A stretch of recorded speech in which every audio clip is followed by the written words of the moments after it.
नमस्कार दोस्तों, मैं संदीप कुमार कौशिक आप सभी का आपके अपने कार्यक्रम एस्ट्रोनॉमोलॉजी 456 में हार्दिक स्वागत करता हूं। दोस्तों, आज हम बात करने जा रहे हैं तुला राशि दिसंबर 2024 माह में आपके साथ क्या अच्छा रहने वाला है और किन क्षेत्रों में आप लोगों को सावधानियां बरतने की ज़रूरत है। जैसा कि आप लोग अपना चार्ट देख ही रहे हैं, दूसरे भाव में जो है सूर्य के साथ बुध हैं, तीसरे भाव में शुक्र हैं और पंचम भाव में आपके शनि है, छठे भाव में राहु हैं और अष्टम भाव में गुरु हैं, दसम भाव में मंगल हैं और 12वें भाव में केतु विराजमान है। साथ ही साथ 15 तारीख को सूर्य जो है धनु राशि में पहुंच जाएंगे और मंगल जो है 7 तारीख को कर्क में ही वक्री हो जाएंगे, यानी कि 10वें भाव में ही वक्री हो जाएंगे। शुक्र जो है 2 दिसंबर को अपना राशि परिवर्तन करके मकर में पहुंचेंगे और 28 दिसंबर को फिर से अपना राशि परिवर्तन करके कुंभ राशि में पहुंचेंगे। ऐसे में दोस्तों, आप लोगों के लिए क्या क्या सौगातें हैं उसी के विषय में ये कार्यक्रम है। दोस्तों, आपके जो राशि स्वामी हैं वो 2 तारीख को जो है ना, 2 तारीख तक तो तीसरे भाव में रहेंगे, उसके बाद चतुर्थ भाव में आ जाएंगे। एक तरीके से देखा जाए तो पूरे माह जो है आपके राशि स्वामी चतुर्थ भाव में रहेंगे। तो ऐसे में दोस्तों, आप लोगों को क्या क्या अच्छी चीज़ें मिलने वाली हैं और किन चीज़ों में आप लोगों को थोड़ा सा दिक्कतों का सामना करना पड़ेगा। देखो, सूर्य और बुध द्वितीय भाव में एक तरीके से बुध आदित्य योग तो बन ही रहा है, ठीक है ना। 15 तारीख को जब सूर्य जो है, ठीक है ना, तीसरे भाव में पहुंचेंगे तो भी आपके लिए अच्छा रहेगा। यानी कि इस समय आप शुरुआती दिनों में तो आप पैसा जो है उसे बचाने की सोचते रहेंगे और 15 तारीख के बाद से आप उस पैसे को बढ़ाने के बारे में भी सोचेंगे। यानी कि मेहनत जो है आप लोग काफ़ी करेंगे यहाँ पर और उस मेहनत का फल आप लोगों को 100% मिलता हुआ दिखाई देगा। यानी कि धन की कमी नहीं रहने वाली है इस माह। जो आपकी इच्छाएं हैं उनकी पूर्ति यहाँ पे संभव होती हुई दिखाई दे रही है, क्योंकि शुक्र एक तरीके से देखा जाए तो पूरे माह जो है आपके चतुर्थ भाव में विराजमान रहेंगे, जिसकी दृष्टि जो है दसम भाव पर भी पड़ेगी, जहाँ पे मंगल नीच के होते हुए भी वक्री हो जाएंगे और यहाँ पर शुक्र जो है अपने प्रभाव जो है दिखाने में कामयाब रहेंगे, जिसके कारण आप लोगों को जो थोड़ी बहुत दिक्कतें थी वो समाप्त होती हुई दिखाई देंगी। यानी कि आपका एक जो सपना था, जैसे घर को और सुंदर बनाने का सपना, अपनी गाड़ी को और डेकोरेट करने का सपना, जो इस तरीके के सपने थे वो यहाँ पे पूरे होंगे। आप यहाँ पे कुछ ज़मीन तो ले सकते हैं नहीं, लेकिन गाड़ी लेने में आप लोगों को फ़िलहाल दिक्कत आएगी, ठीक है ना। तो यहाँ पे ज़मीन से संबंधित जो कार्य हैं उनमें आप लोगों को प्रगति देखने को मिलेगी, ठीक है। और जो आपका घर है उसे और भी सुसज्जित करते हुए आप लोग नज़र आएंगे। अपने लिए कुछ नया खरीदेंगे यहाँ पर और परिवार के लिए भी कुछ ना कुछ आप अच्छा करते हुए नज़र आएंगे। माता के साथ संबंध अच्छे रहेंगे, ठीक है। और देखा जाए तो तीसरे भाव में जो सूर्य बैठे हुए हैं उनकी वजह से आपको जो छोटे भाई बहन हैं, ठीक है ना, उनसे भी सपोर्ट मिलेगा काफ़ी। यानी कि जो राह होगी आपकी आगे बढ़ने की वो आसान होती हुई नज़र आएगी। शनि पंचम भाव में दोस्तों, ठीक है। ऐसे में एक चीज़ याद रखिएगा, शनि जो है राहु के नक्षत्र सतदिशा में चल रहे हैं। ऐसे में शनि जो है बहुत ही अच्छे परिणाम देने वाले हैं आप लोगों को।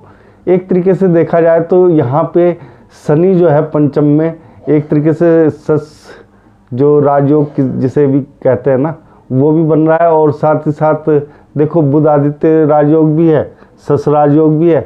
तो एक तरीके से दो राजयोग के साथ आप लोग जो है आगे बढ़ेंगे। लेकिन यहाँ पे आप लोगों को बहुत कुछ चीज़ें एक तरीके से देखने को देखा जाए तो बहुत सारी चीज़ें जो हैं आप ठीक है ना, अपने लिए अच्छी करते हुए भी नजर आएंगे। जैसे पढ़ाई कर रहे हैं, पढ़ाई में कोई ना कोई एक तरीके से देखा जाए तो अच्छी अचीवमेंट जिसे कहते हैं वो करते हुए नजर आएंगे। अगर आप लोगों ने थोड़ी सी मेहनत कर रखी है पूर्व में, तो इस समय जिन व्यक्तियों का मन है विदेश जाके पढ़ाई करने का, तो वो यहाँ पे पूर्ण होती हुई नजर आएंगे दोस्तों। यानी पढ़ाई के लिहाज से ये समय बहुत ही उत्तम है। अचानक से कोई ना कोई बड़ा जिसे कहते हैं ना चक्रव्यूह भेदना, ठीक है ना, वो भेद देंगे। यानी कि कोई ना कोई बड़ी नौकरी के लिए जो आपने अप्लाई करा हुआ था वो यहाँ पे भेदते हुए नजर आएंगे, क्योंकि आप लोग देख ही रहे छठे भाव में राहु भी विराजमान है। यहाँ पे एक चीज़ और है दोस्तों, छठे में जब राहु विराजमान होते हैं तो ये जो है ना अपने सामने वाले जो प्रतिद्वंदी होता है, ठीक है, उसे चकरा देने का काम करते हैं। समझ में नहीं आ पाता कि ये व्यक्ति करने क्या वाला है। इसी चक्कर में जो शत्रु होते हैं ना वो शांत हो जाते हैं या चकरा कर बैठ जाते हैं कि हमें समझ नहीं आ रहा कि क्या होगा। तो राहु कुछ ऐसा फल देता है, यानी कि शत्रुओं से आप लोगों को शत्रु हंता होते हैं, ठीक है ना, राहु भी। तो यहाँ पे शत्रु जो है थोड़ा सा त्राहिमाम करते हुए नजर आएंगे, यानी कि उन्हें समझ में नहीं आएगा कि क्या हो गया है और क्या होने वाला है। यहाँ पे एक चीज़ और दोस्तों, थोड़ा सा आप लोगों को अपनी जो मानसिक स्थिति है उसे मजबूत करके रखना पड़ेगा, ठीक है। मानसिक स्थिति मजबूत रहेगी तो आप लोगों को देखो कुछ ना कुछ अच्छा यहाँ पे प्राप्त होने के काफ़ी ज़्यादा आसार हैं, ठीक है ना।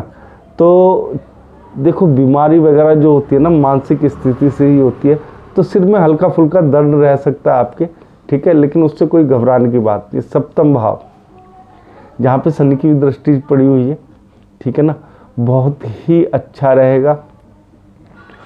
जो संबंध हैं वो एक नई ऊंचाई पे पहुंचते हुए दिखाई देंगे, यानी कि प्यार मोहब्बत काफ़ी एक तरीके से देखा जाए तो बहुत ही अच्छा रिजल्ट मिलेगा आपको अपने पार्टनर से, ठीक है ना। एक दूसरे की इच्छाओं का ख्याल रखोगे और एक दूसरे को अपना कीमती समय भी दोगे यहाँ पर, ठीक है ना, जिसकी आप लोगों को ज़रूरत हमेशा से रहती है। साथ ही साथ यहाँ पे देखा जाए तो दोस्तों शुक्र जो है केंद्र में है। ऐसे में अगर व्यापार की बात की जाए तो व्यापार में भी आप लोग पीछे नहीं रहेंगे। यहाँ पे व्यापार भी काफ़ी उन्नति करता हुआ दिखाई देगा। थोड़ा सा जो दिक्कत देंगे वो गुरु देंगे, क्योंकि गुरु देखो एक शुभ ग्रह है और वो अष्टम भाव में पहुँच चुके हैं। यहाँ पे गुरु से एक देखा जाए तो, ठीक है ना, गुरु थोड़ा सा डाउन रहेंगे। आपकी मेहनत जो है ना थोड़ी देर में सफल हो पाएगी, लेकिन इसका मतलब ये नहीं है कि आप लोग मेहनत ना करो, क्योंकि सूर्य आपके तीसरे भाव में पहुंच जाएंगे 16 तारीख के बाद। तो आप लोगों को इन चीज़ों में कोई भी दिक्कत आने की संभावना लगभग ना के बराबर रहेगी। यहाँ गुरु जो है ना देखो थोड़ा सा ज्ञान में बढ़ोतरी करते हैं, अष्टम भाव में बैठा हुआ गुरु, ठीक है ना। ज्ञान यानी कि आध्यात्मिक ज्ञान, तो थोड़ा सा एक चीज़ का और ख्याल रखना है आप लोगों को। अष्टम में बैठा हुआ गुरु जो है ना वाणी को एक तरीके से देववाणी बना देता है, यानी कि जो बोल दिया वो सत्य हो जाता है। तो यहाँ पे किसी के लिए आप लोग बुरा ना बोलें, ठीक है। बुरा बोलेंगे तो हो सकता है सामने वाले का कुछ अहित या बुरा हो जाए, ठीक है ना। यही चीज़ें गुरु जो है प्रथम भाव में भी कई बार दे देता है, ठीक है, लेकिन अष्टम में कई बार देता है कई बार नहीं देता। वो ग्रहों की दशाओं के ऊपर निर्भर करता है दोस्तों। तो यहाँ पे इस माह आप लोगों को इस बात का भी ख्याल रखना पड़ेगा। बात करते हैं दोस्तों किस्मत की, ठीक है। किस्मत देखा जाए तो सूर्य की तरह तेज चलेगी, यानी कि 15 तारीख के बाद से सूर्य जब यहाँ पे आ जाएगा ना तीसरे भाव में, तो उसकी दृष्टि नवम भाव में पड़ेगी।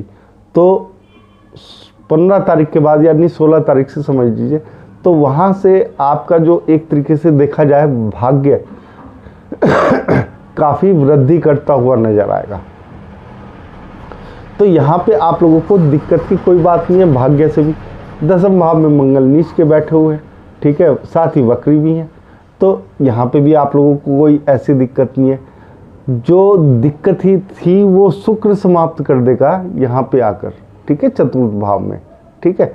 तो आप लोगों को यहाँ पे कोई भी ऐसी दिक्कत नहीं पड़ेगी कि आप लोग ये सोचे कि भाई ऐसा होगा तो वैसा होगा, ठीक है ना, कुछ नहीं होगा। टेंशन लेने की कोई आवश्यकता नहीं है।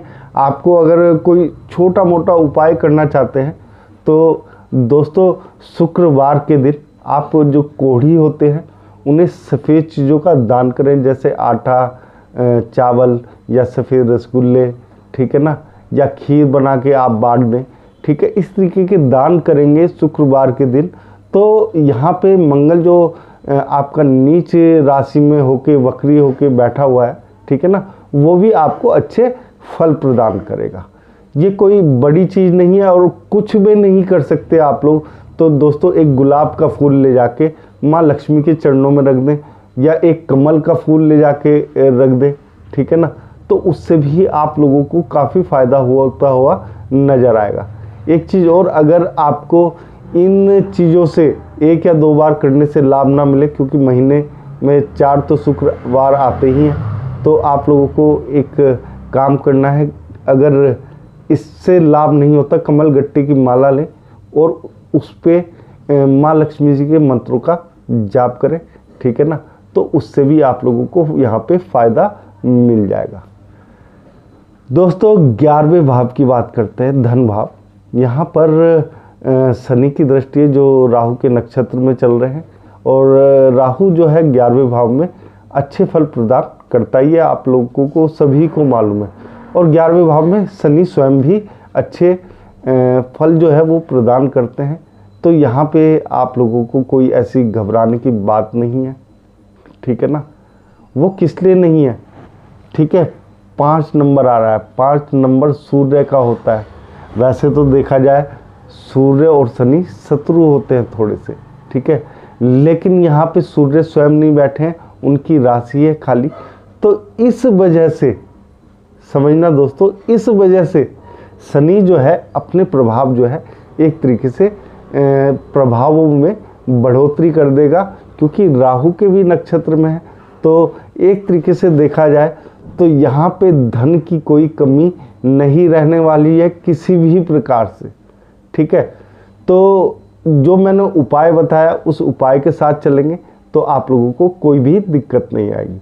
अब दोस्तों करते हैं 12वें भाव की, जहाँ पे केतु स्वयं विराजमान है। तो थोड़ा सा एक जो कहते हैं ना कि खर्चे थोड़े संभाल के चलना पड़ेगा, ठीक है। एक लंबी जो योजनाओं के लिए आप पैसा लगाओगे, ठीक है ना, भविष्य के लिए जो इन्वेस्टमेंट करोगे आप लोग किसी भी क्षेत्र में, ख़ास तौर से धन बचाने के लिए, तो वो यहाँ पे बहुत ही लाभदायक सिद्ध होगा। और उसकी बहुत सारी वजह हैं दोस्तों। कुछ ग्रहों की स्थितियाँ ऐसी बन रही हैं कि ये समय जो है, ये जो माह है, ठीक है ना, धन वृद्धि के जो एक तरीके से कहते हैं ना, हम धन वृद्धि के लिए कोई भी चीज़ शुरू करने जा रहे हैं तो वो बहुत ही अच्छी रहेगी, ठीक है। तो आप लोगों को घबराने की इस महीने तो बिल्कुल भी आवश्यकता नहीं है। थोड़ी बहुत जो आवश्यकता पड़ेगी, ठीक है ना, गुरु के कारण या मंगल के कारण पड़ सकती है। बाकी कोई ऐसी दिक्कतें नहीं है। जो उपाय मैंने बताया है उस उपाय को करेंगे तो आप लोगों को एक तरीके से काफ़ी फ़ायदा होता हुआ दिखाई देगा। क्योंकि गुरु के उपाय अगर आप लोग करेंगे तो यहाँ पे थोड़ा सा आप लोगों को संभल के करना है, ठीक है। एक तो ये है कि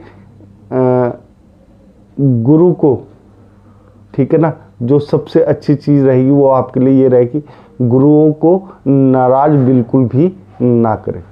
दोस्तों आज के कार्यक्रम में बस इतना ही। अगर आप लोगों को हमारा ये छोटा सा कार्यक्रम पसंद आया है तो कमेंट में जय श्री राम ज़रूर लिखिए और आप सभी मित्रों को भी हमारा जय श्री राम।